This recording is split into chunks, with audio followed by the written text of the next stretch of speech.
We are back. That's right. We are back to our cultural world today, according to Dr. B. Welcome back, everybody.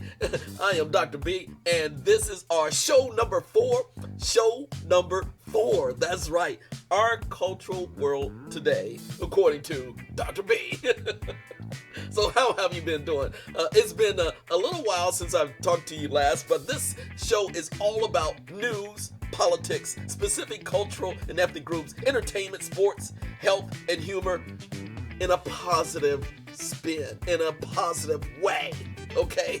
There's a lot of news going on, a lot of entertainment, a lot of special interest groups going on, issues, but here in our show today, and finishing out the year, I'm going to highlight a few specific items I think that the world has recognized, and some issues that you have not recognized, and in a positive way, not in a negative or pessimistic way all the time, but really in a positive way. So that's our show number 4. We're going to look at politics, specific groups, entertainment, health, and humor, again, in a positive way. Now, and for show number 4, let me make sure I cover I want to thank our sponsors. I want to thank everyone who viewed our first 3 shows. As a matter of fact, the first 2 shows were actually a live stream show. The 3rd show, I produced it. And then now, today is the 4th show. And it's the end of it's in the month of December. Actually, December 3rd. And I'm kind of wrapping everything up for the year, because it has been a whirlwind type of year. And I want to bring in the first news of our cultural world today, according to Dr. B, show number 4. Our first news is, of course, the political election, the national election, of which the citizens of the U.S. have officially elected President Joe Biden and Vice President Kamala Harris. That's right, President Joe Biden and Kamala Harris. Can you believe it? I may have a few things going on in the studio, but don't bother about that. But again, we have elected a new president, Joe Biden and Kamala Harris. Whoa! Oh, what's gonna happen? Oh, this is probably the most, I guess, political. They always say this every presidential election.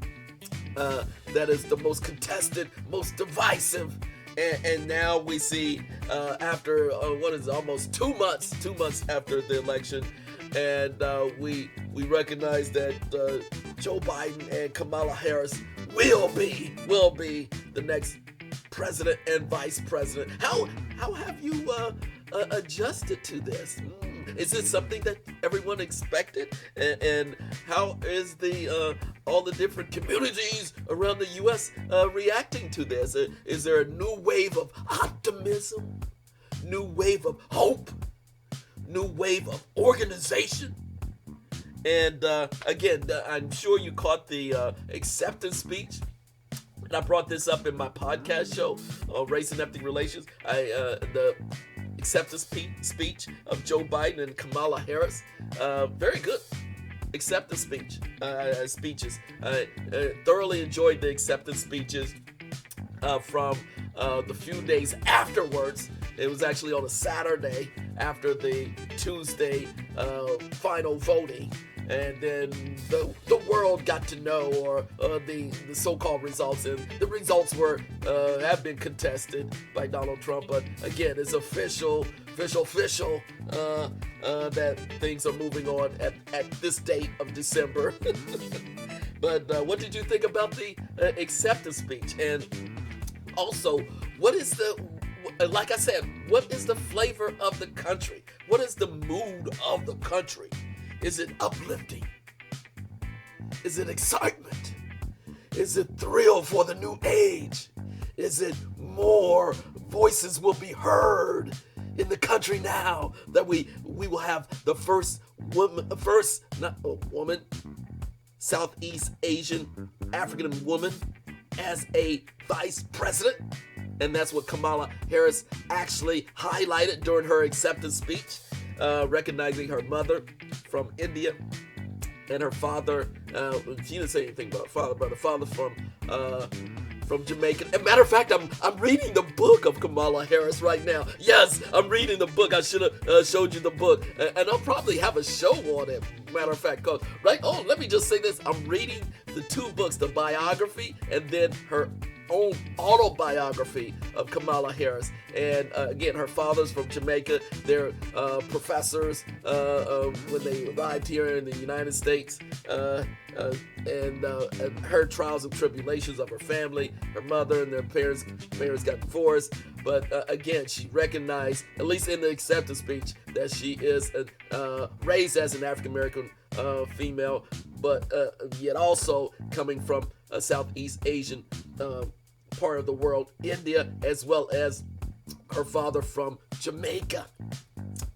So again, it was insightful to hear the acceptance speech of Kamala Harris and the reception that that the audience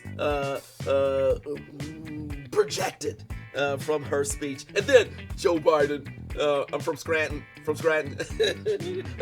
Biden from Scrappy Scranton. So again, it will be very interesting. And what is my take on it? My take is that, again, with every administration, there's going to be change. There's going to be a new style of engagement, a new style of discussion, new issues of debate. And again, I think it's time. I'm just mentioning, I think it's time for things to be put in action. Okay, there's going to be more talk, rhetoric, challenges from Democrats and within the party, Democrats, and then Democrats, Republicans. Again, let me just say this. I used to live in the D.C. area for 5 years, and it is a show. Whenever a new administration come in, it's a show. It's business. It's politics at the highest level. It's show business. It's entertainment. That's all. It's entertainment of who will be able to push their policies. And again, like I said in my podcast show, I will be interested in the federal budget. The budget that comes out from their first year of Biden's budget.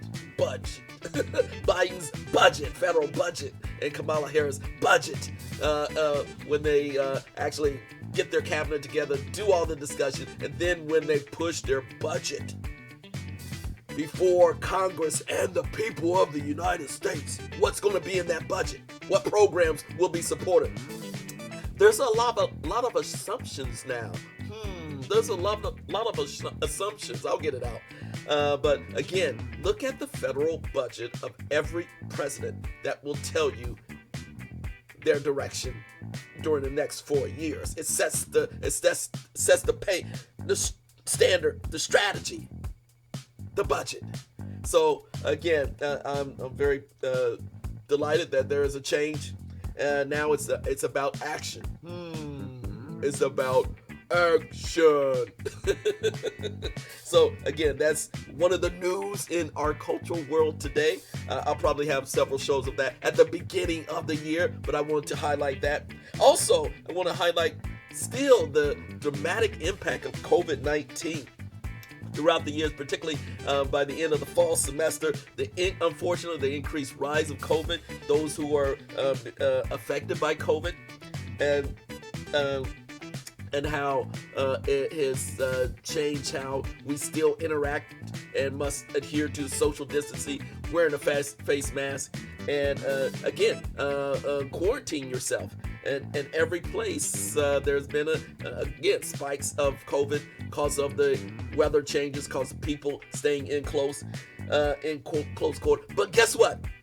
We have officially, just about by tomorrow, which is December 4th, the official graduation of a lot of universities across the country. We are going to officially make it to the end of the fall semester.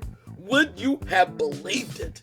With everything that's happening in our country, Oh, from one issue to another, locally, community-wise, issues of social justice, issues over here and there, from one group as opposed to another.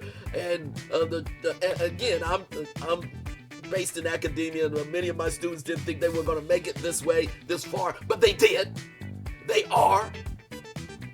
And tomorrow we're going to graduate thousands of college graduates across the country, whether it was all their courses all online or hybrid. Even students in primary schools, in secondary schools, they have gone and continued their education. Unfortunately, certain states have stopped students for going to school. Certain cities. Oh man.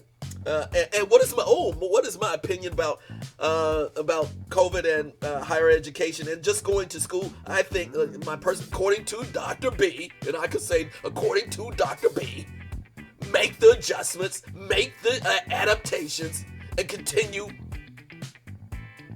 with educating the next generation the best way possible. We cannot shut down schools. We cannot shut down universities. We cannot shut down colleges. Continue with the education. Continue with the enrichment. The engagement. Students need it. Faculty need it. Administrators need it. It is a very viable economy, very viable industry. And unfortunately, now our universities and colleges will have to make major cutbacks because of COVID. For next year, it's hitting universities tough. No doubt about it. But this is, if we shut things down even further, there's going to be more severe cuts. So the lesson learned is that make adjustments the best way possible. Create new avenues of opportunity. And there are new avenues of opportunity even in the midst of COVID-19. Even in the midst of COVID-19. So I am so happy that many of my students did not stop their education, did not incomplete or decided to take off the semester. They stayed with it. And I enjoyed the interactions with my students, my undergraduate and my graduate students. As a matter of fact, it was very enlightening. I've had probably the most engagement among my students over the past 10 years, because they really wanted their education. They really wanted their grades. They wanted to get the most out of the classes. So I was delighted to see the interaction, and I was I could tell the students were exhausted. I was exhausted, but we all, for the most part, I think we all benefited from this. I know we benefited from this experience. It made me create and engage with my students online differently, and I learned so much more with a deeper dive of their issues and a deeper dive of the issues that I presented to them, and they were ready. They were ready to do a deeper dive into the issues themselves, particularly online. And matter of fact, if we were face to face, many of these issues that I talked about lectured about in my classes, we would not have even went down too far different levels. We would have stayed on the surface. But because the classes were online, we had a deeper dive of the issues. Deeper dive of the issues. So again, on one hand, you don't like the issues and the health issues, the consequences of what COVID did to all of us in various ways, but it brought out an adjustment and an adaptation and an awareness that we have to take full advantage of the time that we do have together and persevere through tough times. It makes a stronger character for everyone. That's right, for everyone. A stronger character for everyone. So this is going to be a time in history where we're going to look back and say, wow, we actually did it. And I know my students going to say, wow, I actually did it. Went through, again, one of the most challenging times to be in college, challenging times to be in secondary schools, and you did it. You still getting the education, the high education that you truly need. Not substandard, but the high education that we all truly need at this point in time. So again, I'm looking at the other impact of how we've all benefited from making the adjustments and persevering through the entire spring, summer, and fall. And now I get to see our graduates tomorrow. And wow, feeling very great. And I'm sure they feel very relieved that we're recognizing them virtually. And that's a great achievement in itself. So again, a tip of a hat to all the college graduates, a tip of the hat and a salute to all those who persevered through the fall semester. All college students across the country and globally persevered. So that's again a tip of the hat. Also, let me move on to a little bit of course, outside of academia. And like I said, we talk about all types of things in my show. And one of the issues that came up that I noticed in the news, again, lighthearted. I'm surveying in between, different programs and not going to all the seriousness of the issues, but the lighthearted program, like what happens every year. Now, they moved around different sporting events. Again, I'm not going to go into football right now, college football and all the readjustment. But in entertainment, guess what? They have the Miss USA contest occurred just about a month or two ago. And what was fascinating about the Miss USA competition, here's another first. I don't know, because it was supposed to be held during the spring, but it got pushed back, and then it held during the fall time. Well, guess who won Miss USA for the first time? An African-American, first black woman from the state of Mississippi won the Miss USA competition. Her name is Aisha Branch. Aisha Branch, the first African-American from the state of Mississippi that was representing the state of Mississippi. Mississippi. And don't you remember you had to learn that, how to spell that state back in grade school?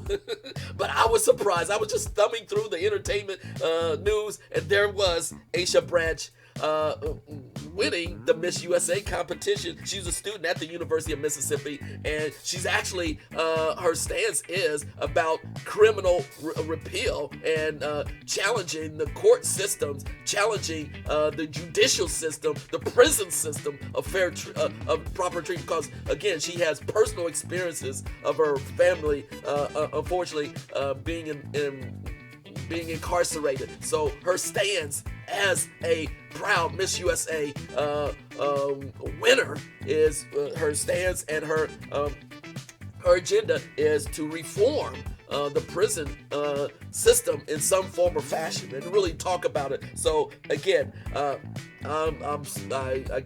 salute her, that Miss Aisha Branch, the first, and I was just shocked when I said, again, seeing the contestants, and I said, who is that African American lady? Oh, and what state? Mississippi. Mississippi. Became the first black woman to be crowned Miss Mississippi USA. Wow, what a major achievement. Yeah. And so there you go. Check it out. She's going to be on as much as possible, I guess, touring the entire year, and also competing in the Miss Universe competition, whenever that is held. So the Miss Universe competition will have Aisha Branch, Aisha Branch, first African-American black woman from be crowned Miss USA. Again, things keep on moving forward. The next, I'm moving on. 20 minutes, I gotta move on. In sports. With the effect of COVID. Now, this is what just happened last weekend, which is getting a lot of buzz right now, and which is quite challenging for the NFL. And I even saw the NFL commissioner they've been readjusting as many games as possible because a lot of players have had to sit out.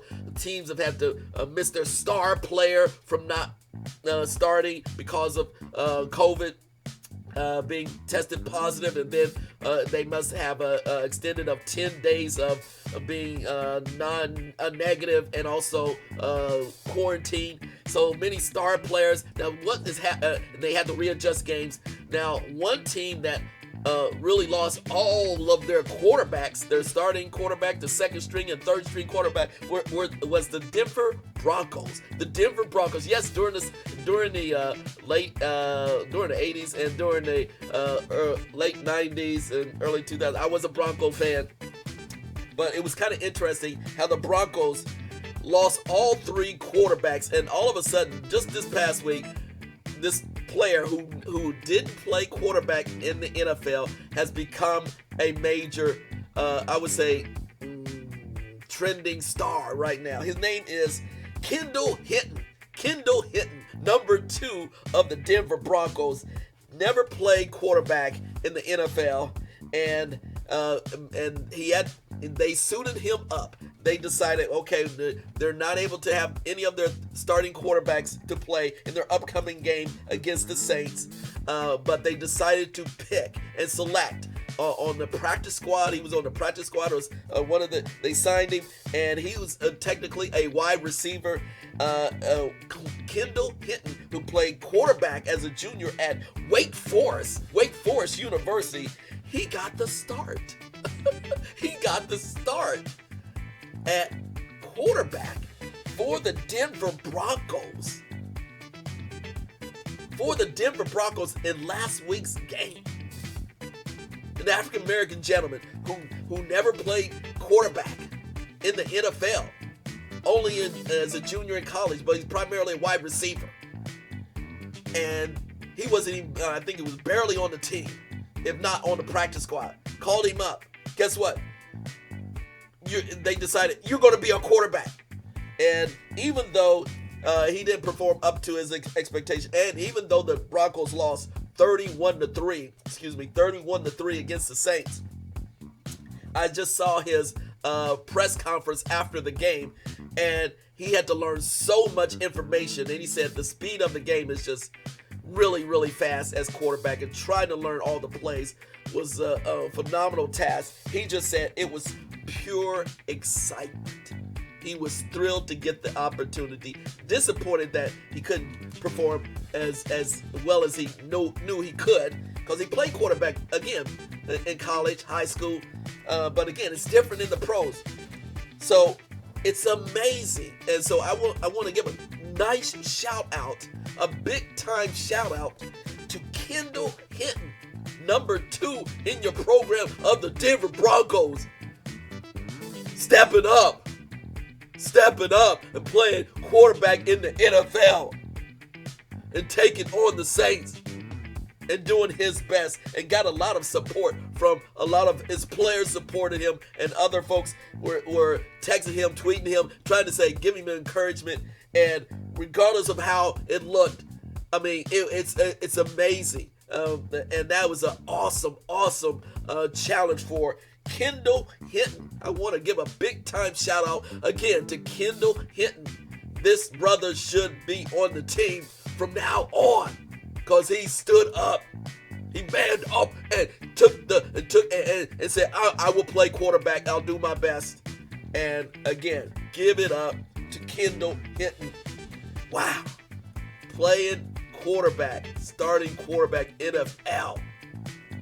He will never, again, just it kind of blows your mind that you could be on the. As a matter of fact, he said he was out of football. He was doing a part-time job, doing a gig, regular regular 9 to 5 job, and he gets put on the practice squad and then get called up to start in the NFL. Wow, what a dream. It's a dream come true for all of us who have played college football and then eventually get, play in the NFL and start. Phenomenal. So again, a quick shout out to Kendall Hinton. And then finally on Our Cultural World Today, according to Dr. B, I thought that was fun. I thought that was a nice, just Google Kendall Hinton and just check out a few things that he says. I think you will enjoy his story. A very positive. That is just a positive, enriching story of Kendall Hinton. Give him a shout out, give him a like, follow him on Twitter, Instagram, and so forth, because he's just gonna blow up. I mean, his star is just gonna blow up. So give another shout out to Kendall Hinton. And then finally, yes, I have to give it up to my boy. Guess what? CBS, the network CBS, showed on Sunday night, just past Sunday night.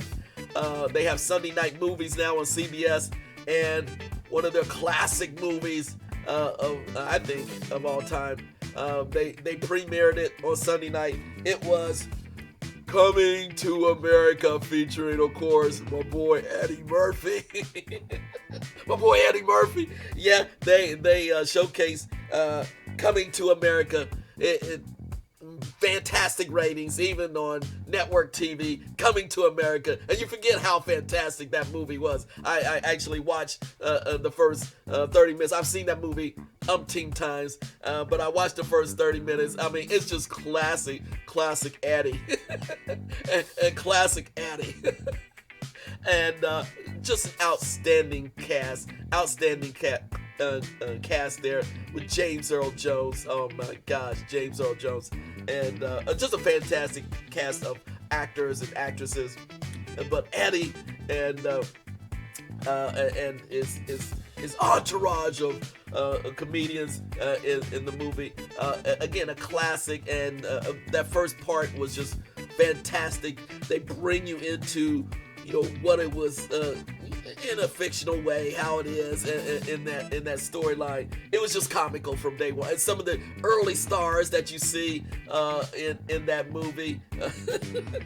I'm not gonna. Some of the models and that were in the movie, they were stars, young stars then. And so it's nice to see Coming to America showcase on CBS. But guess what's happening? There's a sequel. Of course, there's a sequel. Finally, Coming to America #2. Coming to America #2. And yes, Arsenio Hall is starring in #2 as well. Yes, Arsenio Hall was in #1 with Eddie, and now I believe Arsenio will be in #2 with Eddie. Coming to America #2 is premiering on